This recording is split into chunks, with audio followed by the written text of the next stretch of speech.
Bonjour et bienvenue sur un nouvel épisode du podcast La Pointe. Je suis Christophe Augier, je suis en compagnie de Frédéric Durand. Bonjour Christophe, bonjour à tous. 75 matchs, 23 nations, un seul objectif, l'Australie. Mais au milieu de cette ferveur, que se passe-t-il réellement avec l'équipe de France ? Aujourd'hui, on plonge dans le grand bain de la Division 2 de la Coupe du Monde, mais on ne va pas seulement parler de stats. On va s'attaquer à l'éléphant dans la pièce, la sélection de l'équipe de France. Comment expliquer que pour ce rendez-vous, on se passe de joueurs de plus gros calibre de notre championnat de France ? Est-ce un pari audacieux sur la jeunesse ou une erreur stratégique qui nous prive de nos meilleurs atouts ? Dans le foot ou le handball, on n'imaginerait pas laisser les meilleurs sur la touche. Alors pourquoi au polo la logique semble-t-elle inversée ? On va poser les questions qui fâchent. Mais l'actu, c'est aussi nos championnats domestiques qui tournent à plein régime.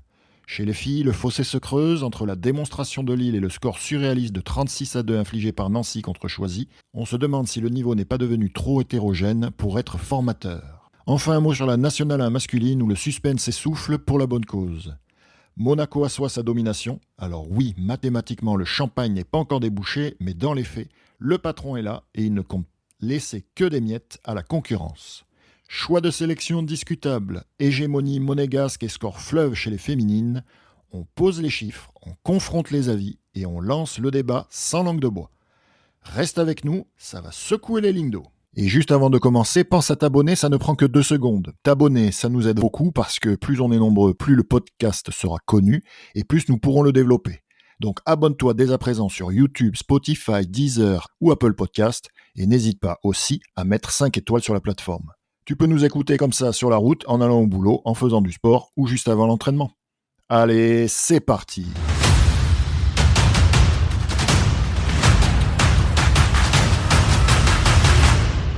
Joli programme pour ce nouvel épisode. On rentre dans le vif du sujet avec les filles qui avaient la journée 11 qui s'était déroulée sur 2 jours, avec un premier match Lille qui avait reçu Taverny le 28 mars et on l'avait déjà évoqué, grosse victoire des Lilloises 25-9.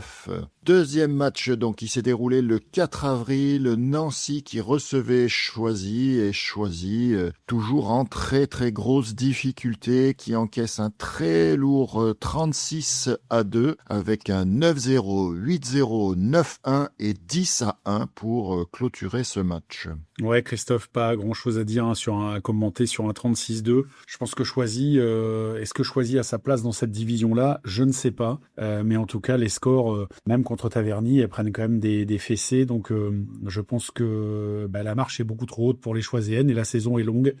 Et puis quand tu rencontres comme ça un club qui a besoin de points, tu prends une fessée 36-2. Je sais pas si tu progresses sur ce genre de match-là, ni pour le vainqueur ni pour le vaincu. Donc écoute, les Nancéennes qui font le boulot de manière sans pitié pour les Parisiennes. Ouais, Nancy qui doit compenser les 6 points qui lui ont été retirés suite à le non-engagement d'une équipe de jeunes. Donc voilà, elle court après cette qualification pour le Final Four et aller disputer les finales du championnat de France. On verra ce que a apporté cette victoire au classement. Troisième et dernier match, puisque Bordeaux était exempt, on avait le derby du Sud, Toulon qui accueillait Nice. Donc Nice s'est imposé à l'extérieur 12-8.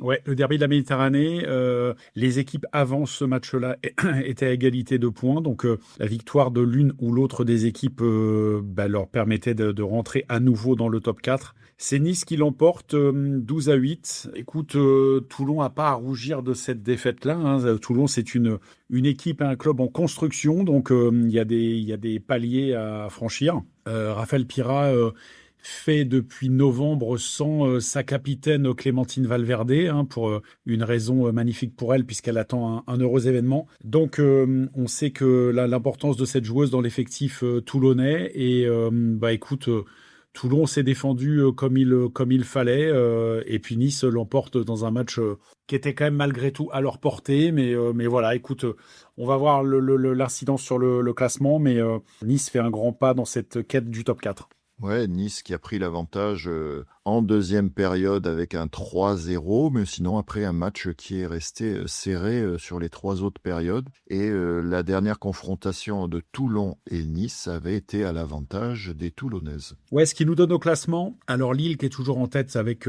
30 points en 10 matchs. Suivi de Nancy qui fait évidemment la bonne opération de la journée. Alors bon, le classement est un petit peu difficile à lire parce que donc Nancy a 18 points, suivi de Bordeaux qui a 16 points mais qui a 2 matchs en moins. Donc potentiellement Bordeaux peut récupérer cette deuxième place. Nice suit également avec 16 points, 10 matchs, donc un match en moins par rapport à Nancy. Et puis là, il y a un petit décroché quand même. Toulon donc qui reste à 13 points en 10 matchs. Taverny qui suit avec 6 points et Choisy-le-Roi, comme on l'a dit, en difficulté avec 0 points. La journée 12 pour le championnat féminin se déroulera à cheval sur plusieurs jours. Initialement prévu le 18 avril, on aura un match avancé, Taverny qui recevra Nice le 12 avril. Choisy-le-Roi, Bordeaux le 18 avril, donc Bordeaux devrait récupérer sa deuxième place. Et le match Lille-Nancy s'est déjà déroulé le 22 février et les Lilloises s'étaient imposées que de 2 buts, 12-10. Donc suivant la position de Nancy en fin de championnat, on pourrait avoir des finales serrées.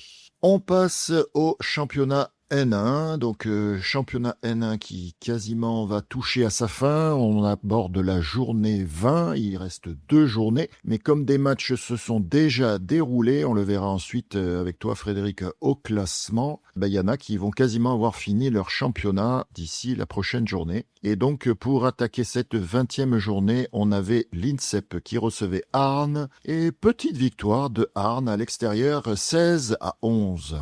Ouais, l'INSEP a fait a offert une belle résistance à Arnes, hein. Il y a évidemment un écart énorme au classement. Il faut savoir que Arnes, suite au match entre Arnes et Livry, l'organisme de discipline fédérale a sanctionné Arthur David de Arnes de 6 matchs de suspension. Et Velko Lasses de Livry-Gargan de 7 matchs de suspension. Je sais pas ce qui s'est passé, mais bon, 7 matchs, ça commence 6-7 matchs, ça commence quand même à faire. Donc l'INSEP qui recevait, qui veut essayer de matérialiser un petit peu la progression. C'est des jeunes qui travaillent maintenant depuis quasiment 8 mois, grosso modo, sur des entraînements biquotidiens. Donc ça doit commencer à se voir, et ça se voit un petit peu puisqu'ils perdent que de 5 buts contre Arnes à la maison. Écoute, un train qui arrive à l'heure, j'allais dire, on voyait quand même Arnes s'imposer à l'INSEP, mais il faut souligner la performance de l'INSEP qui prend que 16 buts, ce qui est pas mal pour eux parce que l'INSEP frise les 500 buts encaissés depuis le début du championnat. Donc là, au moins, ils ont au moins défendu correctement.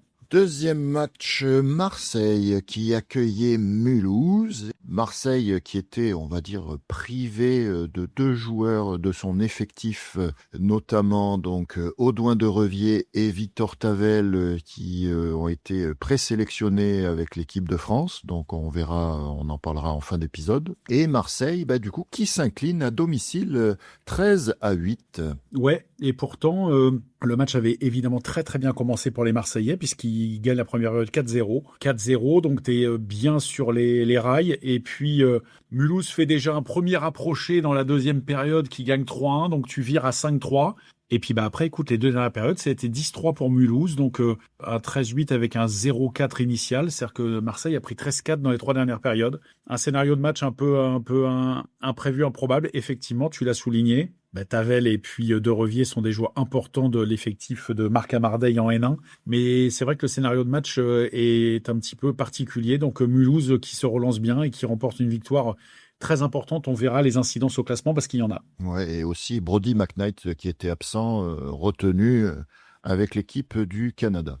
Sauveteur de Givors qui recevait le Racing, et souvent on parle de façon positive de Givors et moins du Racing. Et là, le Racing qui est allé s'imposer à l'extérieur en déplacement 16-15 contre les Sauveteurs de Givors. Ouais, une victoire qui va mettre du baume au cœur à Jean-Paul Clémençon, qu'on a eu il y a pas très longtemps. Ouais, c'est une surprise pour moi parce que Givors, chez eux, quand même, ont battu Marseille notamment, ont serré les scores. Et puis, ils faisaient, parce que c'est important, jusque-là, une très très belle saison. Et puis, écoute, ils ont fait un match très correct, sauf la dernière période.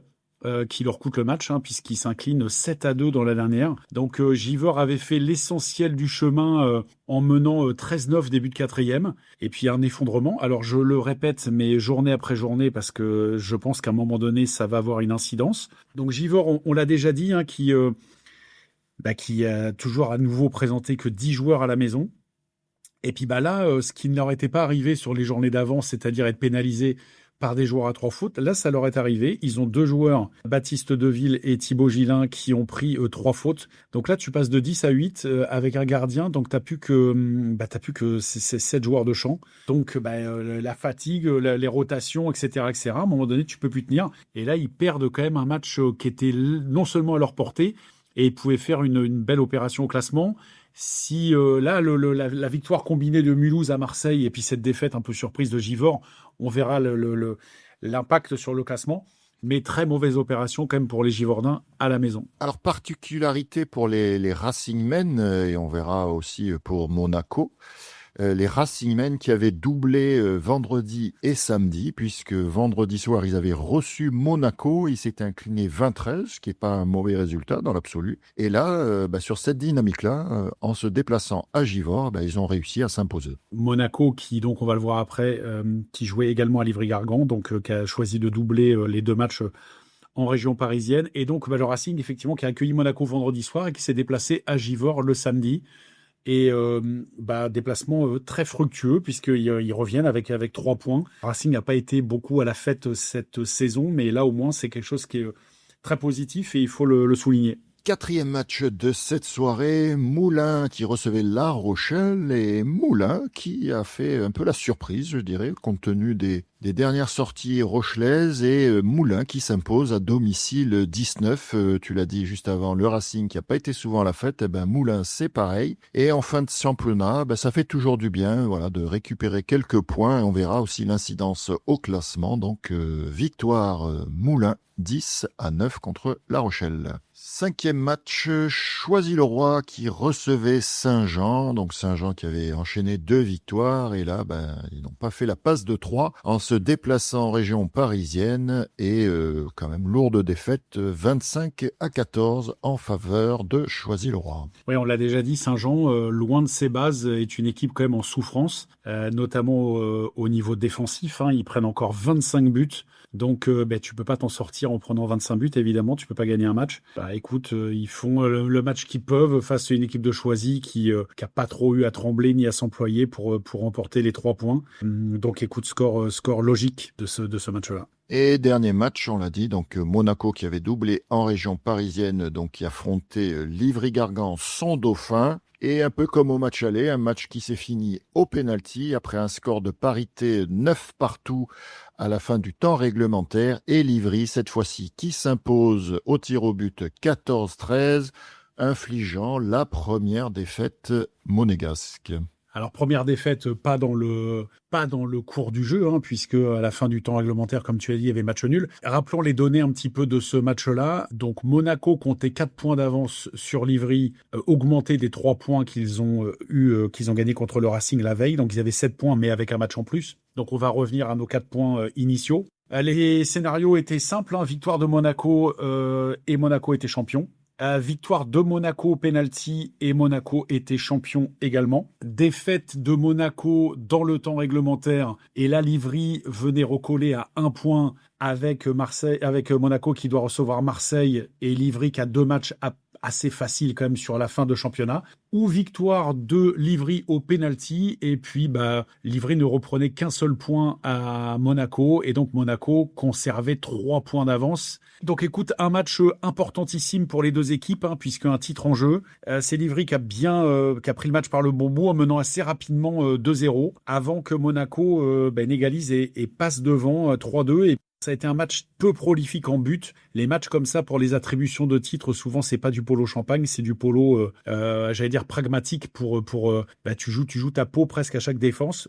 Et puis, j'ai vu Livry passer de 4-4 à 7-4. Et là, je me suis dit, quand même, dans un match serré, prendre 3 buts d'avance, c'est souvent, je veux pas dire décisif, mais c'est difficile. Et puis, les Monégasques ne s'en sont pas laissés compter, puisqu'ils sont revenus de 7-4 à 7-7, et ils sont même passés devant 8-7. Donc là, Petit coup sur la tête quand même de Livry-Gargan. Et puis 8-8, Monaco repasse devant de fuite avant l'égalisation finale de Livry qui, je vais pas dire que Monaco avait fait le plus dur, mais dans les scénarios que j'ai abordés, évidemment, une défaite au pénalty était un scénario, pas dire favorable parce que ça reste une défaite, mais tu gardes quand même ton coussin de 3 points et c'est ce qui est le plus important. Ouais, tu l'as dit, Livry qui égalise à 14 secondes de la fin par Ignacio Montolio Sabatel qui permet à Livry d'aller chercher la séance de tir au but qui sera, on l'a dit, donc remportée par Livry. Donc un match important, hein, forcément, pour l'attribution de ce titre.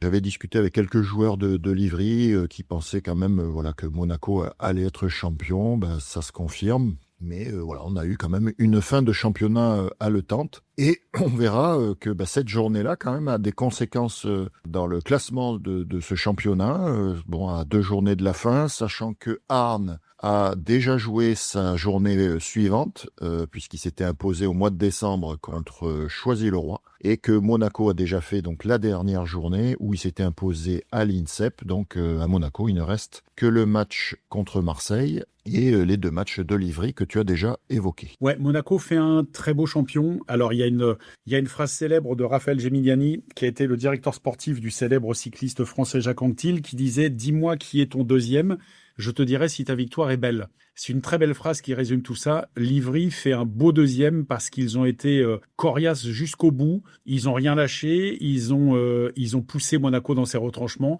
Et vu que Livry est un beau deuxième, Monaco est un très beau champion. Je rappelle quand même que Monaco a vécu le départ de 3 joueurs majeurs à l'intersaison. Dario Danowski qui est parti à Marseille. Louis Lanteriminé, le gaucher buteur qui a décidé de mettre le polo entre parenthèses pour poursuivre des études. Et Matteo Agrefilo qui est parti, lui, à Montpellier aussi pour ses études. Et donc, quand même, c'est un effectif très jeune. Tu perds 3 joueurs majeurs comme ça, c'est difficile. Et même s'il n'y a plus Bordeaux et même s'il n'y a plus Douai dans la division, ils avaient ce statut de favori. Mais Livry avait bâti quand même une équipe très solide pour leur contester, évidemment, cela. Et puis, Monaco fait une super saison en s'inclinant finalement au pénalty, donc finissant quasiment invaincu la saison. Une équipe jeune avec des 2009 parce qu'au bout d'un moment, quand tu perds 3 joueurs comme ça, tu es obligé de piocher un peu en dessous et en dessous, c'est vite des 2009. Il y avait même des 2011 sur la feuille de match sur ce match-là à Livry. Donc, écoute, Monaco qui a remporté les 3 titres l'année dernière en U14, U16, U18. Il leur manquait ce titre de N1 qui maintenant, écoute, ils vont pouvoir le célébrer justement. C'est un bien bel aboutissement quand même pour cette génération qui a commencé il y a une dizaine d'années tous ensemble et qui récolte les fruits de ce travail-là initié par toutes les composantes du club, Sébastien Dervieux en premier et puis Manuel Laversane l'entraîneur et puis tous les entraîneurs qui ont participé et tous les joueurs. Donc écoute, il faut saluer la performance de Monaco. Oui, juste un petit rectificatif parce que on sait, on le dit et on le répète, difficile de suivre un peu quand même tous ces championnats avec les inversions de matchs. Le match donc de la 21e journée que j'ai évoqué, Arnes-Choisy, en fait était un match qui comptait pour la 10e journée, puisque le match de la 10e journée, lui par contre se jouera sur la 21e, au même jour le 11 avril, et on aura donc un Choisy-Arnes. Donc il reste bien 2 matchs à ces 2 équipes aussi pour finir le championnat. Ouais, écoute, je reviens pas trop sur le calendrier parce que c'est quand même très difficile à suivre. On va faire un point sur le classement. Donc, Monaco a 60 points avec 21 matchs. Donc, il lui reste plus qu'un match à jouer. Ce sera la réception, donc, de Marseille. Livry-Gargan suit à 6 points avec 2 matchs à jouer. Donc, potentiellement, comme on l'a dit, ils peuvent revenir à 60. Mais je vois mal comment le titre pourrait échapper à Monaco. Marseille, qui avait été dans la roue quand même des deux, là, a été décroché quand même grandement, puisqu'ils ont 45 points en 20 matchs. Arnes, 42, 20 matchs, donc tout le monde a 20 matchs maintenant, donc 42. Mulhouse, qui finalement, par le biais de cette victoire à Marseille et par le biais de la défaite de Givors à la maison, écoute, reprend la 5e place, ce qui est quand même important pour eux, 36 points. Givors 34, Choisy 33. Donc là, il y a un petit mouchoir de poche. Ensuite, il y a un décroché. La Rochelle qui fait quand même une belle saison avec 19 points. Moulins et le Racing, 14 points chacun. Saint-Jean 9 et l'INSEP 3. Avant-dernière journée, donc qui se disputera cette semaine, donc ce week-end, on aura Monaco-Marseille, donc on l'a dit, dernier match des joueurs de la Principauté. Deuxième match Livry-INSEP, bon, sans surprise pour Livry. On aura quand même un Saint-Jean d'Angély-La Rochelle. Saint-Jean, je pense qu'il y aura à cœur de prendre des points à domicile contre le promu La Rochelle. On aura un intéressant, bon, pour la fin de classement et pour le moral des deux équipes, un Racing Club de France contre Moulins. On aura un Mulhouse-Givors et comme je l'ai dit un petit peu juste avant, donc qui comptera le match qui était prévu pour cette 10e journée, Choisy-le-Roi-Ardes, donc match qui peut être serré. De belles rencontres à venir pour cette avant-dernière journée. Ouais, le Racing qui peut passer Moulins en cas d'une victoire à la maison, puisque je l'ai dit, les deux équipes ont 14 points. Donc ça va être intéressant. Le reste des matchs ne permettra pas de voir des changements dans le classement. Mais écoute, une fin de championnat intéressante. Oui, on suivra ça, même si on connaît les deux premiers de ce championnat. Et peut-être aussi quand même un petit mot avant de passer à la Champions League juste après. Un petit mot sur Marseille. Donc effectivement, tu l'as dit, qui est resté longtemps dans la roue et qui avait bien démarré son championnat. Rappelons que c'est une équipe promue avec pas mal de jeunes joueurs et que voilà, je pense que le fait qu'ils aient conforté cette 3e place leur permet quand même des petits écarts en termes de résultats et de construire forcément une équipe pour les saisons à venir et on l'espère que ces jeunes joueurs auront pris de l'assurance pour les voir plus régulièrement en élite. Et on le verra aussi en fin d'épisode jouer en équipe de France. AI is transforming customer service. It's real and it works. And with Finn, we've built the #1 AI agent for customer service. We're seeing lots of cases where it's solving up to 90% of real queries for real businesses. This includes the real-world complex stuff like issuing a refund or cancelling an order. And we also see it when Finn goes up against competitors. It's top of all the performance benchmarks, top of the G2 leaderboard, and if you're not happy, we'll refund you up to $1 million, which I think says it all. Check it out for yourself at fin.ai.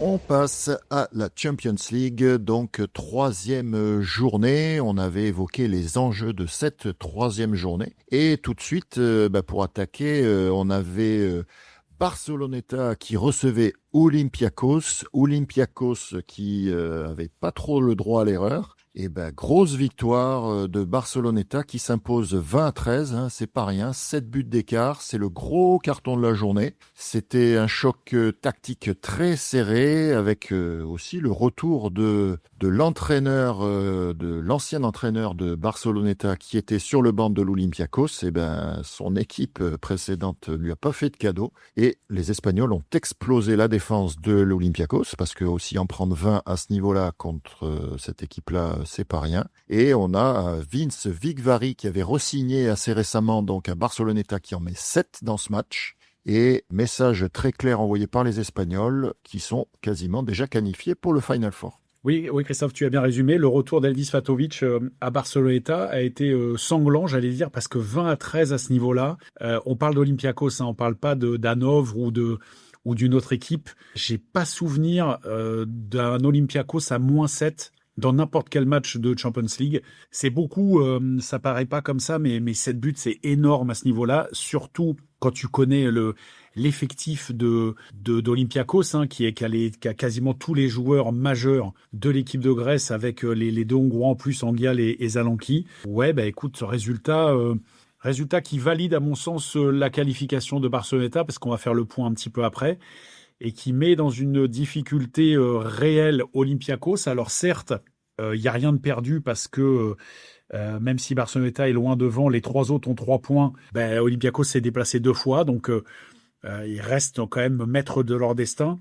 Mais c'est une défaite qui interpelle quand même parce que l'écart est assez abyssal. Et je le répète, on a rarement vu Olympiakos a pareil mésaventure dans un match de Champions League compliqué, et puis Barcelona très solide, ce qui nous renforce quand même. On avait dit que c'était très difficile de s'imposer à Barcelona, et la seule équipe de la saison qui s'est imposée là-bas, c'est Marseille, qui avait gagné 12-11. Donc ça remet quand même un petit coup de projecteur sur la performance réalisée par les Marseillais en catalogue. Ouais, et puis moi je voyais bien Olympiakos comme un véritable contender. Et ben là, ça va être compliqué. Comme tu l'as dit, rien n'est fini. On verra avec le résultat suivant. Le scénario qu'on avait évoqué au dernier épisode s'est produit, puisqu'on a 3 équipes à 3 points, donc on va en parler ensuite. Mais vas-y, je crois que tu voulais rajouter quelque chose. Non, je voulais dire que la bonne opération malgré tout pour Olympiakos, c'est que Brescia, dans le même temps, a battu Novi Beograd. On avait dit que Brescia était resté à 0 points en 2 journées, et que fatalement, tu pouvais pas te permettre, même une victoire au pénalty était pas suffisante. Il fallait absolument que les Italiens d'Alessandro Bovo prennent 3 points contre Novi Beograd. Ils l'ont fait. Donc ça redistribue complètement les cartes quand même dans cette poule-là. Mais Brescia remporte un succès ô combien important contre Belgrade. Ouais, victoire 12-11, c'était presque le match de la dernière chance. On l'avait évoqué, puisque après ces 2 défaites, tu viens de le dire. Et ils ont réussi à faire tomber les Serbes de Novi Beograd dans un final ultra tendu. Et qui, malgré tout, Brescia a mené tout le match. Ils ont même compté 5 buts d'avance dans ce match-là, avant de voir les Serbes revenir à un petit but dans les dernières minutes. On sait que les Serbes sont très coriaces. Notamment, je le souligne, mais j'aime bien parler de ce joueur, donc Klusac dans les buts. Et grâce à ce succès, Brescia recolle au classement. Les 3 équipes, Brescia, Belgrade, Olympiakos, donc, ont toutes les 3 points. Donc tout est relancé pour suivre Barceloneta. Ouais, le but de Jacopo Alesiani à 10-5 semblait avoir douché les espoirs serbes. Et puis, écoute, ils sont revenus très rapidement quand même de 10-5 à 18. Donc déjà, l'espoir avait été un petit peu revenu. Et puis, recoup d'accélérateur grâce à Ferrero, 12-8 pour Brescia. Et puis, malgré tout, ça finit à 12-11, à 3-15 de la fin. Il n'y aura plus rien de marqué sur les 3 dernières minutes de ce match-là. Mais Brescia, qui avait mis la main sur la partie, s'est fait un petit peu peur quand même sur la fin, mais remporte un succès crucial, et au moins reste vivant. On voit le classement, là on est à mi-parcours, 3 journées sur 6, et écoute, Barcelona 9 points, je ne vois pas comment le Final Four peut leur échapper. Et puis ensuite, par le biais du goal average, pour l'instant c'est Belgrade qui est 2e, Olympiakos évidemment avec ce goal average très défavorable à Barcelona, et 3e, et Brescia est 4e. Donc tout est ouvert pour la 2e place, et quasiment tout est fermé pour la première. Ouais, je suis d'accord avec toi. La première place semble déjà jouée, et après on aura des beaux matchs à venir entre ces 3 équipes-là. Alors la prochaine journée, Christophe, Barcelona recevra à nouveau Brescia. Donc pour vraisemblablement valider définitivement sa qualification, ce sera très compliqué pour Brescia d'aller s'imposer à Barcelone. Et il y aura un importantissime Olympiakos Belgrade. Écoute, le Pirée, c'est toujours, je l'ai déjà dit, mais difficile de s'imposer là-bas. Je vois quand même Olympiakos favori, mais c'est une équipe quand même depuis... ils ont bâti une équipe quand même assez costaud. Ils ont enlevé... L'année dernière, il y a 2 ans, Kolianin, qui avait été le Croate, l'entraîneur, qui avait pas été conservé. Il y avait eu un intermède de Ntoskas, le Grec. Et puis là, maintenant, ils avaient pris Fatovic. Pour l'instant, il n'y a rien de fait. Ils sont toujours en course. Mais il leur faudra battre absolument Belgrade pour pouvoir conserver de grands espoirs de rallier le Final Four. Moi, je pense qu'ils iront quand même, mais dans la douleur. Ouais, s'il n'y allait pas, je pense que ça serait un constat d'échec, à mon avis, pour les dirigeants grecs, et c'est pas sûr que Fatovic reste la saison prochaine. 2e journée avec le groupe B, avec les favoris qui ont dicté leur loi, à commencer par Reco qui s'impose à l'extérieur 20-14 contre Hanovre. Donc je dirais presque Hanovre ferait mieux que Olympiakos contre une belle équipe italienne, puisqu'ils ont marqué un but de plus. Et les Italiens qui continuent leur domination, malgré un petit moment de flottement en première mi-temps, puisqu'ils avaient que 2 buts d'avance à la pause. Mais grâce à une supériorité physique, ils ont usé les Allemands et Yoki Grata a été le bourreau d'Hanovre, puisqu'on voit qu'il y a beaucoup de buteurs importants, donc 6 buts. Et pour Reco, c'est la 9e victoire de suite en Ligue des Champions. Ils sont toujours invaincus et survolent complètement ce groupe. Ouais, écoute, tu l'avais dit lors du podcast précédent, le suspense résidait quasiment exclusivement dans l'écart qu'il allait y avoir à la fin de ce match-là. On savait que Reco allait s'imposer à Hanovre, mais Hanovre offre quand même une résistance. Il y avait 10-8, fin de deuxième, ce qui est pas vilain. Et puis, écoute, se sont accrochés tout le long. Ils ont pas trop cédé, mais bon, alors, ça finit à 20-14, certes, mais Reco a déjà mis des écarts plus importants contre des équipes plus huppées que ça. Donc, quand tu t'imposes de 4 buts à Ferencváros, tu peux gagner de 6 buts à Hanovre. Mais Hanovre n'a pas à rougir et n'a pas démérité. Reco, on l'a dit, le suspense dans cette poule-là est bien moins présent que dans l'autre poule, puisque je ne vois pas le Mladost arriver à contrecarrer les plans des deux gros que sont Reco et Ferencváros. Donc, Reco remporte un succès complètement logique. Ouais, je confirme ça, puisque Ferencváros s'est imposé à l'extérieur, donc à Mladost, en Croatie, 15-10, dans un match piège. On le savait, que ça pouvait être le match piège, puisque Mladost était invaincu chez lui cette saison. Mais les champions, c'est les champions en titre du Ferencváros, comme souvent, ont réalisé une belle entame de match avec un 4-0. Et puis, malgré les Croates qui ont tenté de revenir en deuxième mi-temps, Choma Vogel, sur la dernière période, a fermé la boutique avec à nouveau aucun but inscrit par Mladost. Et donc, victoire nette et sans bavure des Hongrois qui se remet sur les rails pour la qualification. Ouais, il y avait 10-4 fin de deuxième. Écoute, il y a eu un sursaut de Zagreb dans la troisième qui remporte de 3 buts pour leur donner un petit espoir sur le début de cette quatrième période, mais comme tu dis, écoute, les Hongrois ont fermé la boutique dans la dernière. C'est rare à ce niveau-là comme de pas prendre de but en une période. Il faut quand même défendre 8 minutes avec ta cage inviolée.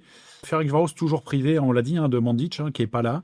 Donc, qui s'impose quand même 15-10 sans son attaquant vedette. Donc, Mandic qui sera certainement absent encore pendant un petit moment. Ferencváros qui fait le boulot logiquement. Le classement qui est très facile à lire. Reco qui caracole en tête 9 points au même titre que Barceloneta dans l'autre poule. Donc, a les deux pieds déjà à Malte. Ferencváros qui a 6 points. En ayant joué au Mladost, donc je vois pas trop comment la qualification pourrait leur échapper. Il faudrait qu'ils perdent 6 buts chez eux contre le Mladost, ce qui n'arrivera pas. Donc ces deux équipes-là rejoindront Malte sans trop trembler et comme on l'avait prévu. Oui, et on aura une prochaine journée, donc très intéressante, puisque est-ce que du coup Reco confirmera bien ce 10e match d'affilée sans défaite, puisqu'ils recevront Ferencváros. Donc match 21 avril, Hanovre dans le même temps recevra Mladost, donc 2 matchs d'affilée pour Hanovre. Est-ce qu'ils auront un petit sursaut? Et avec cette défaite Mladost, est-ce que ils seront dans quelle dynamique ils seront? Voilà donc ce qu'on pouvait dire sur cette magnifique Champions League. À noter, Christophe, quand même, que Zoran Bajic, l'entraîneur de Mladost, n'a pas survécu à cette défaite. Alors, d'un commun accord, ça, c'est toujours les formules feutrées pour pas dire que tu te fais virer, mais d'un commun accord, Zoran Bajic n'est plus l'entraîneur du Mladost. Je trouve ça quand même assez sévère parce que... écoute, couper la tête de ton entraîneur suite à des défaites contre Reco et Ferencváros, qui sont quand même deux pointures très très armées pour le titre final. Mladost n'a pas à rougir de ces défaites-là. Donc Zoran Bajic n'est plus sur le banc du Mladost. Donc voilà, c'était à souligner. Il y a des valses aussi maintenant d'entraîneurs au water-polo. Je voulais revenir aussi sur quelque chose. On avait évoqué le feuilleton Pavillard, l'Australien.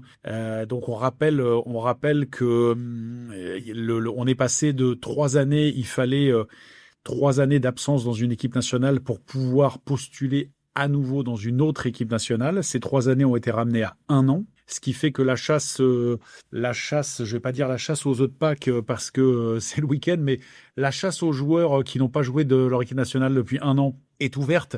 Pavillard devait donc quitter Reco pour rejoindre le Mladost Zagreb et ensuite ambitionner de jouer pour l'équipe de Croatie. Et puis, écoute, nos amis croates se sont aperçus aussi que y a un gaucher qui est meilleur que Pavillard, qui s'appelle Zalanki, qui, de par son refus de faire les championnats du monde en 2025, on rappelle la petite histoire, hein, Zalanki a fait les Jeux Olympiques de Paris 2024, et puis ensuite en 2025, il n'a pas fait les championnats du monde pour aller jouer dans le lucratif championnat estival maltais. Et ça, du côté de Zolvarga, l'entraîneur, et de Norbert Madarache, qui sont deux ex-champions olympiques hongrois, c'est pas passé.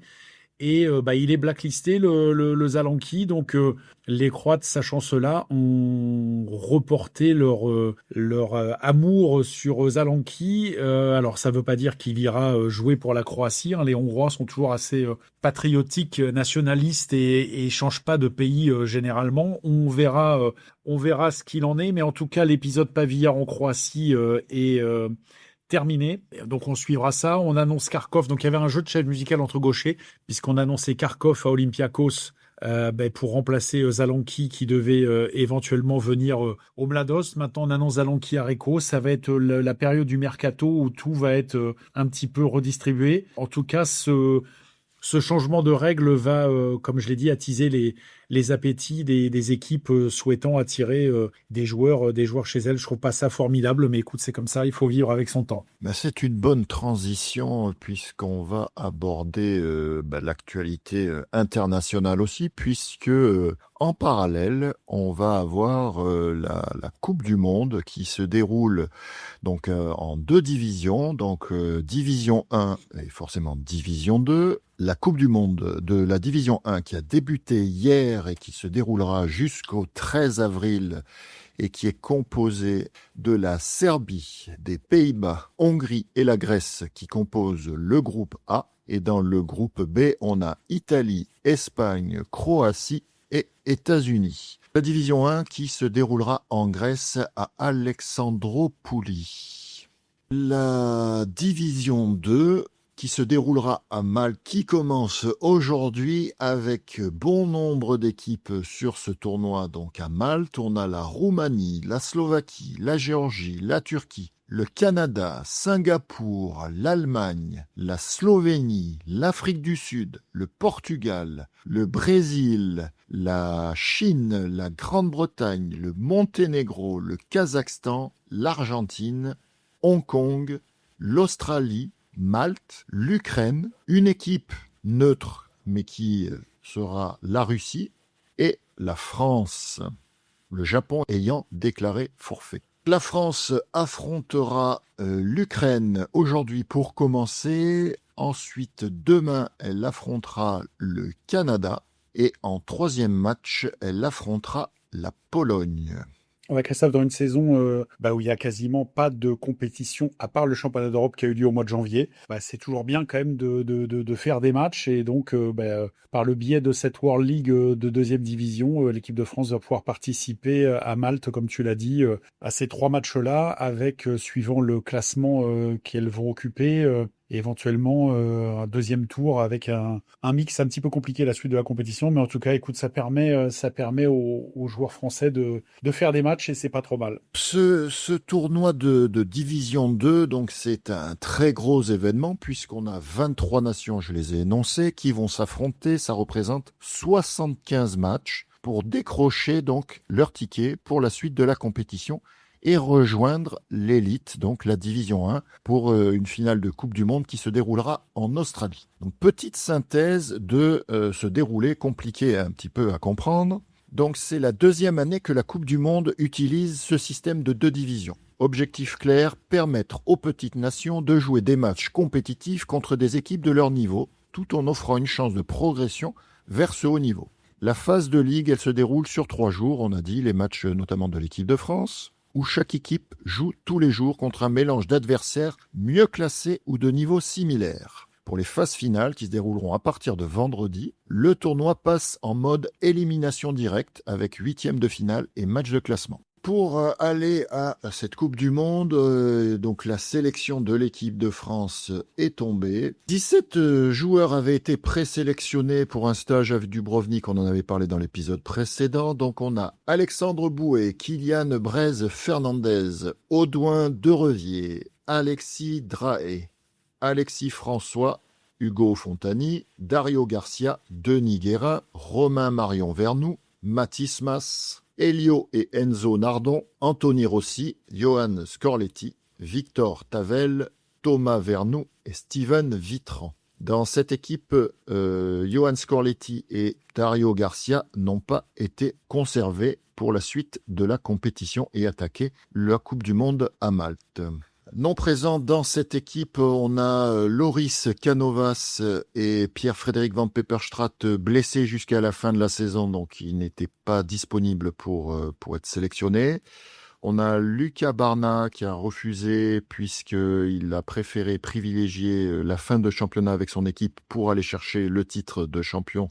On l'a évoqué tout à l'heure. Hugo Crouzilla qui est toujours en pause et les sélectionnés au championnat d'Europe qui sont Carpentras, Sauton et Hoffner n'ont pas été retenus par le staff pour cette nouvelle compétition.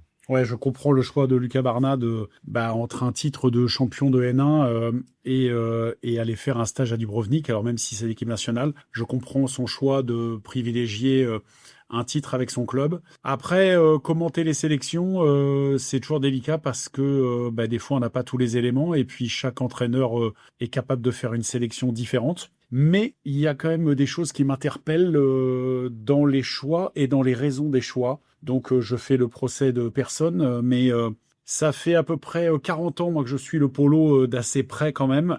Et c'est la première fois en 40 ans qu'il y a un joueur qui est pris en équipe nationale dont je n'ai jamais entendu parler avant, que je ne connais pas. Donc lui, je vais le nommer, c'est Alexis François, inconnu totalement. Je m'aperçois quand même que on a 4 joueurs de Taverny qui sont en équipe nationale pour une équipe qui est 8e. Donc je m'interroge quand même un petit peu aussi là-dessus. Je m'aperçois aussi qu'il n'y a aucun Niçois, alors que Nice fait une très belle saison et que Nice est 4e. Donc il y a des choix, je dis, chacun a ses raisons. Il y a des joueurs qui sont pas pris parce que on me dit qu'ils sont soi-disant trop vieux.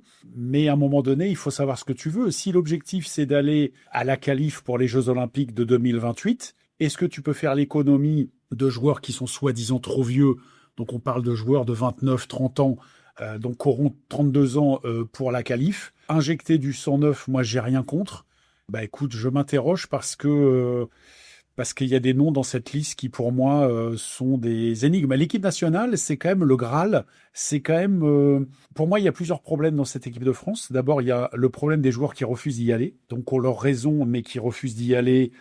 Alors soit ponctuellement, soit de manière définitive. Quand c'est de manière définitive, c'est un peu problématique. Tu as des joueurs qui peuvent pas aller en équipe nationale parce que là, il va falloir quand même aborder l'aspect économique de notre sport. Tu as des joueurs qui sont payés sur 10 mois par leur club, donc grosso modo de septembre jusqu'à fin juin, et qui ont un job à trouver parce qu'il faut manger.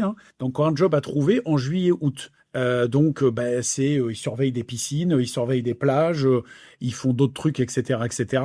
Et par le biais d'un stage de 10 jours au mois de juillet, que tu peux pas accepter parce que sinon tu perds tes 2 mois de job, t'as des joueurs qui refusent, ce que je comprends aussi. Et le problème qu'il y a, c'est que ces joueurs-là, une fois que t'as refusé une fois l'équipe, t'es un peu blacklisté définitivement.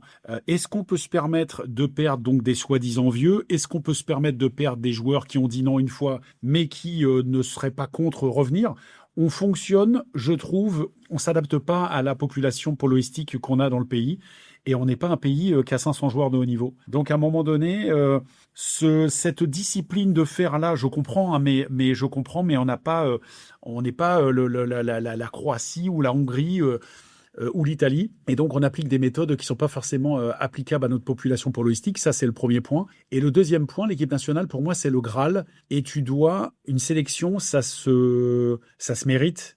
Et pour moi, je trouve qu'on file les sélections à des gens trop facilement, à des gens qui sont peut-être en devenir, mais qui sont pas, pour moi, méritants.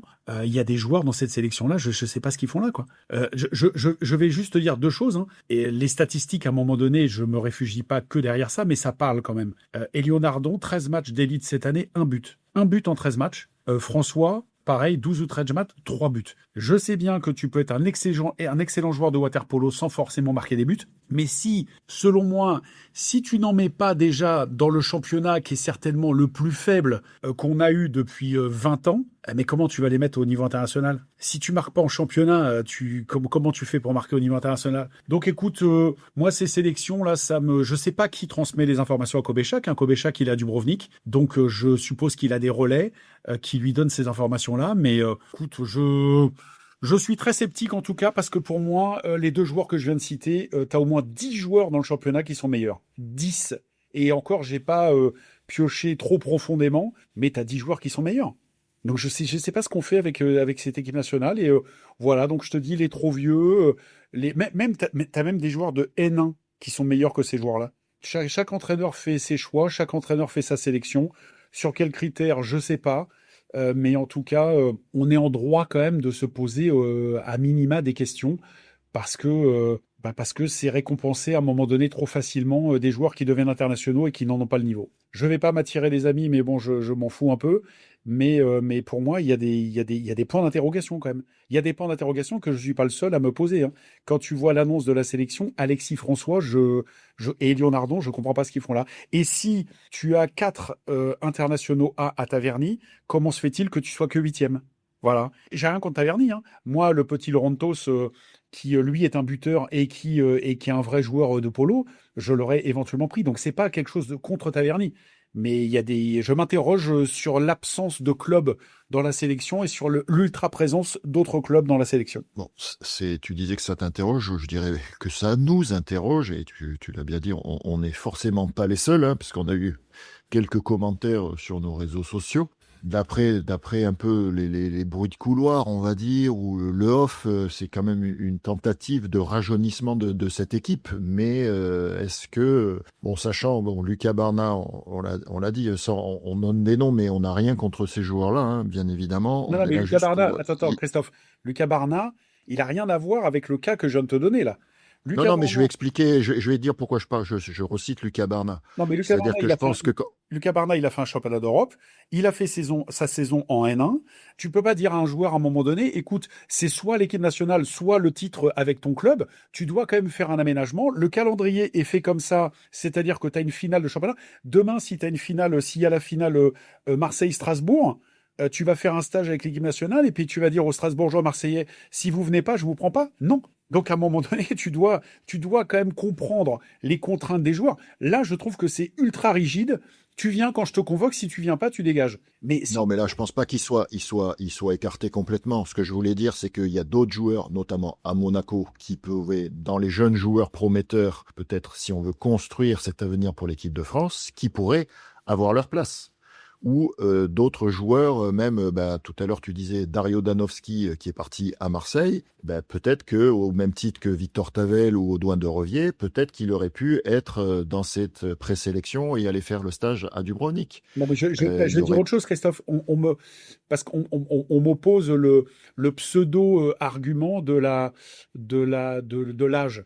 Mais pourquoi tu prends pas... Alors, ok, d'accord, j'ai compris que la génération d'Ocarmo, Bachelier, qui d'ailleurs, soit dit en passant, sont plus jeunes que Pierre-Frédéric Van Peperstraat. Alors, ils ont certes pas le même niveau, mais ils sont plus jeunes. Donc, si tu décides de prendre la meilleure équipe possible pour préparer Los Angeles, la qualif de Los Angeles, tu dois prendre les meilleurs. Tu peux pas dire à un gars qui a 30 ans, je te prends pas parce que tu es trop vieux, et tu prends un gars de 34 ans. Ça, c'est des conneries. Et donc, je vais même aller plus loin. Pourquoi tu prends pas... alors, je vais te citer des noms, je suis d'accord avec toi, Danowski. Il y a le jeune, comment ça s'appelle, Adam Novacic à Monaco, qui est un défenseur qui fait 2 mètres de haut, et qui est un 2009. Donc là, justement, puisque les gens veulent du jeunisme, il n'y a pas de problème, tu peux y aller. Oui, mais là, ils peuvent pas le prendre parce que avec le refus de Barnat, c'est ça que je voulais dire, le refus de Barnat, les autres, ils vont refuser aussi puisqu'ils jouent le même match. C'est un jeu de finale. Non. Mais ils peuvent être appelés pour la suite. Non. Moi, je te dis comment j'aurais fait. À moins que Barnat, mettons, ne donne plus satisfaction.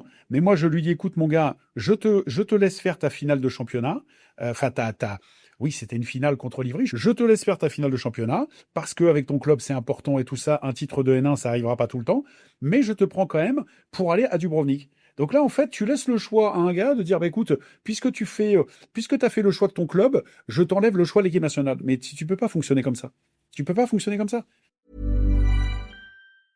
At the UPS Store, we ensure your small biz stands out with a variety of high-quality paper stock options, banners, posters, brochures, and more. Most locations are independently owned. Product services, pricing, and hours of operation may vary. See Center for details. The UPS Store. Be unstoppable. Come into your local store today and get your print on.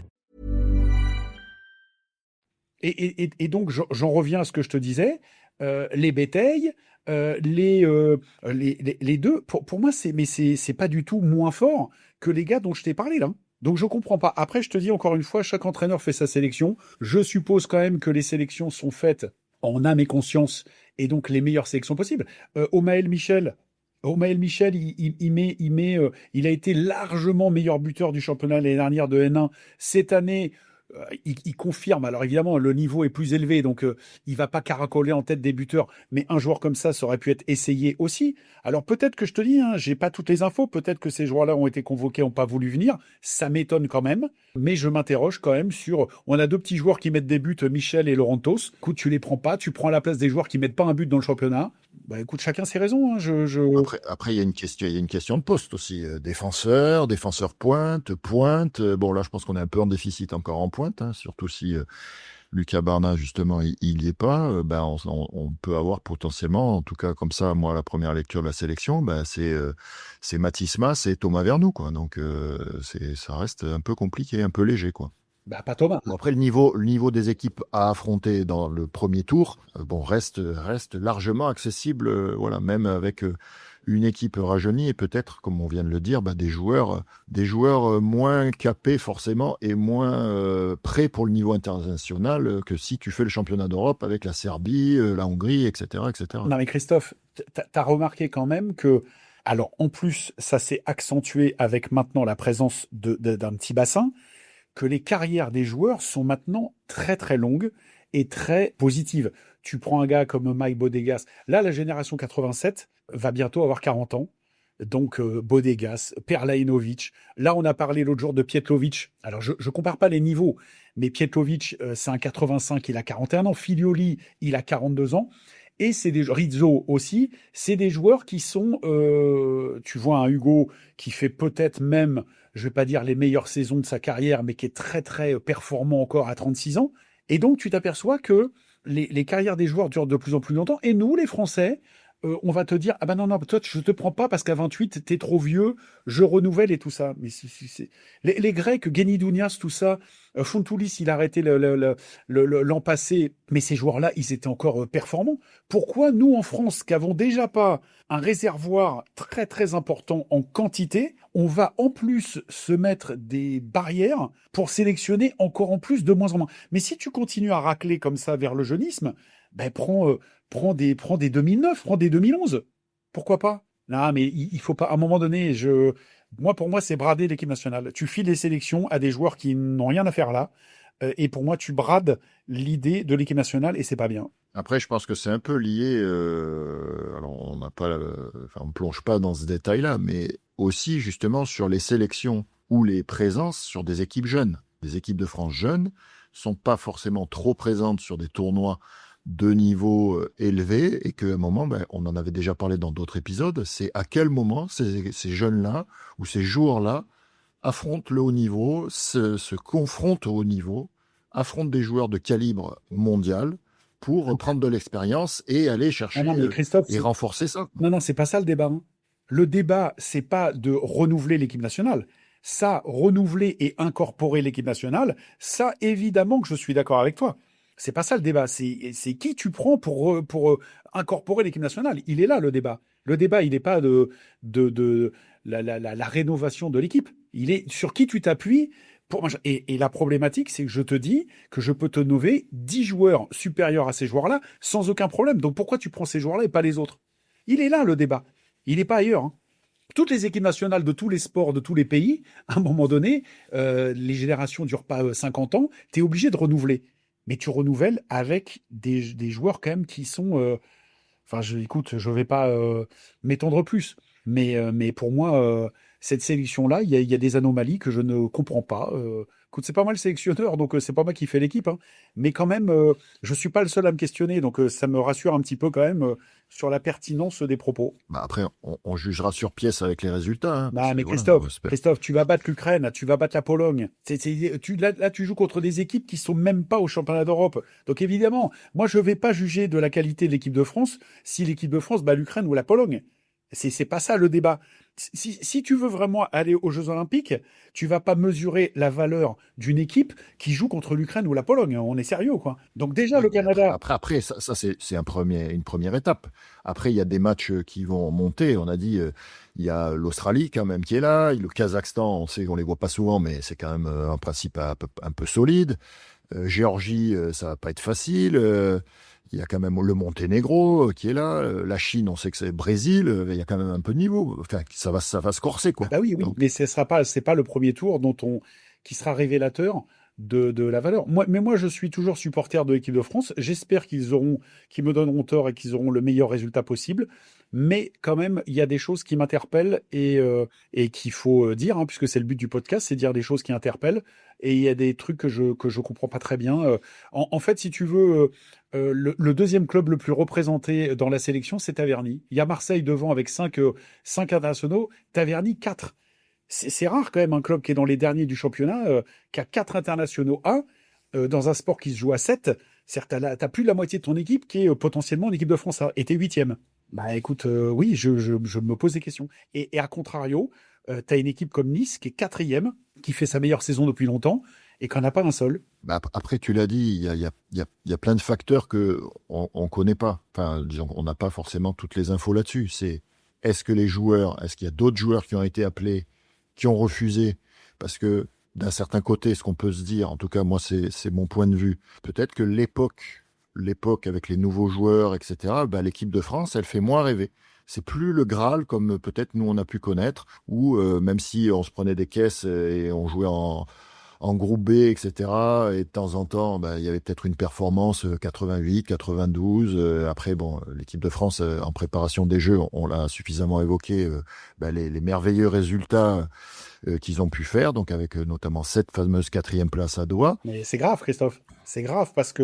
Bah oui, c'est grave. Non, mais Je c'est dis grave pas parce c'est que pas grave. quand tu fais du sport de haut niveau, enfin moi je raisonne comme on raisonnait nous, c'est-à-dire que le polo, c'est un sport où tu t'astreins et tu te braques 8, 9, 10 entraînements hebdomadaires. Donc quand même, c'est quand même que t'aimes ça. À la base, tu t'infliges pas 20, 25 heures d'entraînement hebdomadaire si t'aimes pas ça. Le polo, c'est un sport de passionné. Et donc, l'étape ultime quand même dans la carrière d'un joueur, c'est quand même de représenter ton pays. Si je parle pas d'un joueur de 40 ans qui l'a fait pendant 20 ans et qu'on a marre. Ça, c'est différent. Mais si, dès ton entrée un petit peu, on te met le pied à l'étrier et tu refuses d'y aller, pour moi, c'est un vrai problème, hein. Je connais pas l'état des sélections étrangères, mais je doute qu'un Italien, un Grec, même sans parler d'un Américain, je doute quand même qu'il refuse ça. Donc pour moi, il y a un vrai problème. Je sais pas d'où il vient ce problème, j'accuse personne. Mais refuser une sélection nationale, pour moi, c'est incompréhensible. Incompréhensible. Et même si c'est pour aller dans un pays pourri, au fin fond du truc, en bus, dans des déplacements galères, mais c'est ta meilleure vie, ça. C'est ta meilleure vie. Ils vivent leur meilleure vie. Si tu refuses ça, d'aller représenter ton pays, jouer dans un pays contre un pays étranger, même si tu perds, on a tous perdu, tout ça.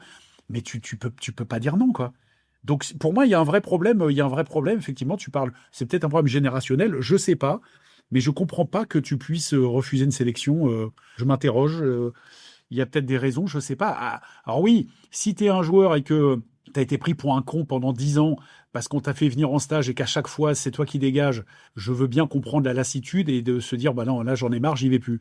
Mais quand tu es un jeune joueur et qu'on t'offre ça, je comprends pas le refus. Après, il y a des refus économiques. Je rappelle, le C'est ce que j'allais dire. le water polo qu'on nous vend comme un sport professionnel n'est pas un sport professionnel.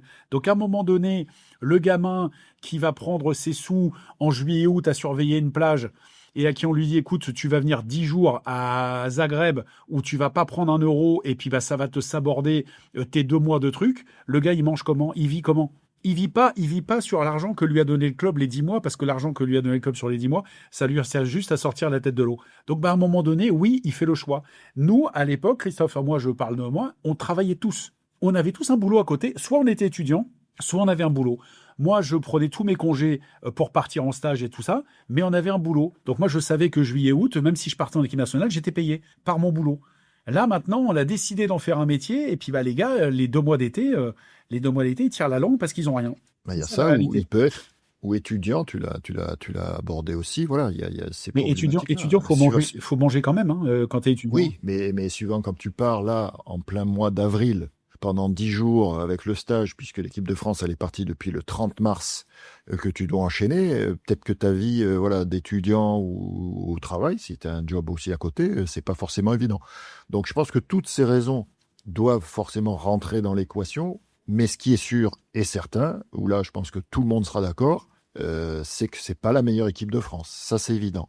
Mais est-ce que c'est pas l'occasion de faire une petite revue d'effectifs, d'aller voir un peu ce qui se passe ailleurs, même si, comme on l'a dit aussi, il y a au moins une dizaine de joueurs faciles qui peuvent intégrer cette équipe à la place d'autres.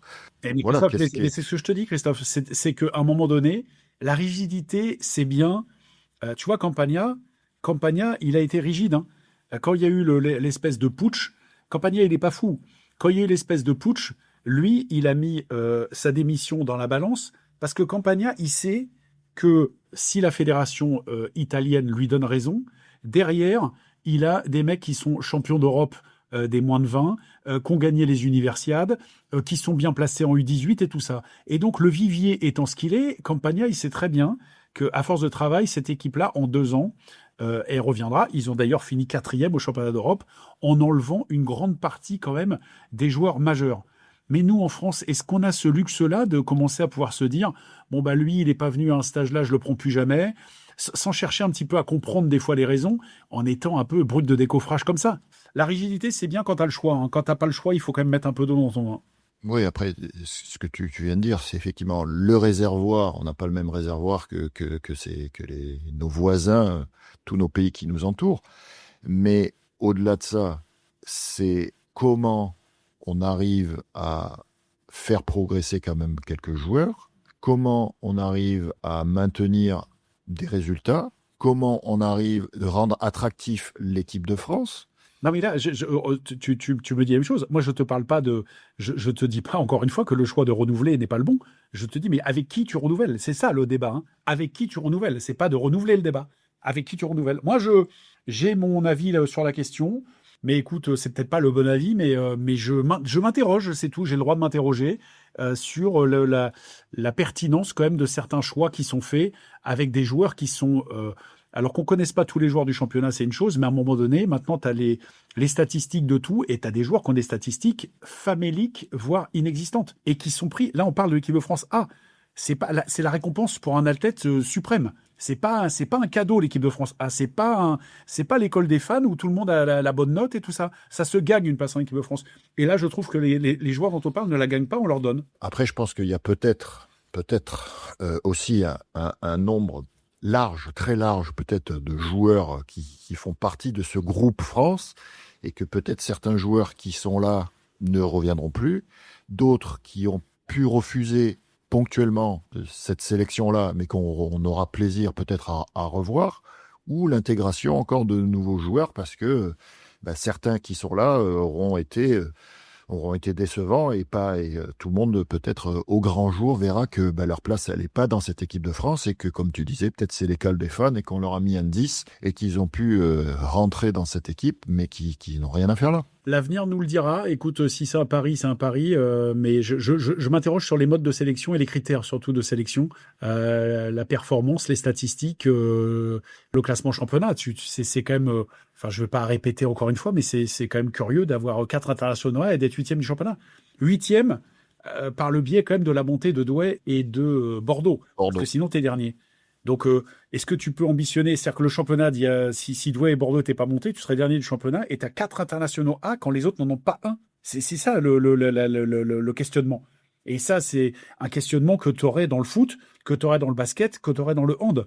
Et c'est tout. On n'a pas de joueurs qui jouent à l'étranger à part Docarmo, donc tes joueurs, ils jouent dans le championnat de France.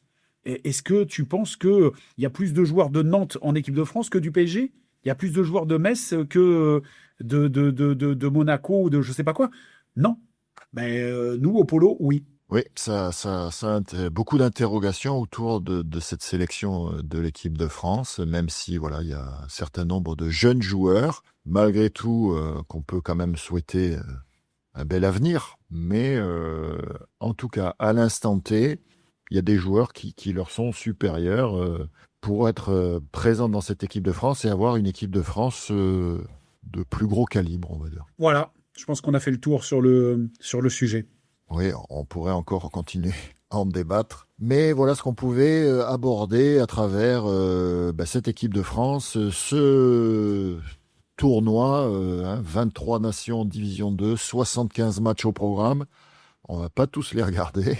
Mais en tout cas, on reviendra dans le prochain épisode sur les résultats de l'équipe de France, forcément, et sur les fins de championnat à venir. On espère que vous avez passé un bon moment, que vous avez été au bout de cet épisode et on se donne rendez-vous mardi prochain. À bientôt. Merci, ciao. N'hésitez pas à nous laisser vos commentaires. Si l'épisode vous a plu, vous pouvez noter l'épisode, le partager et pour ne pas manquer les prochains, pensez à vous abonner. À très vite sur La Pointe.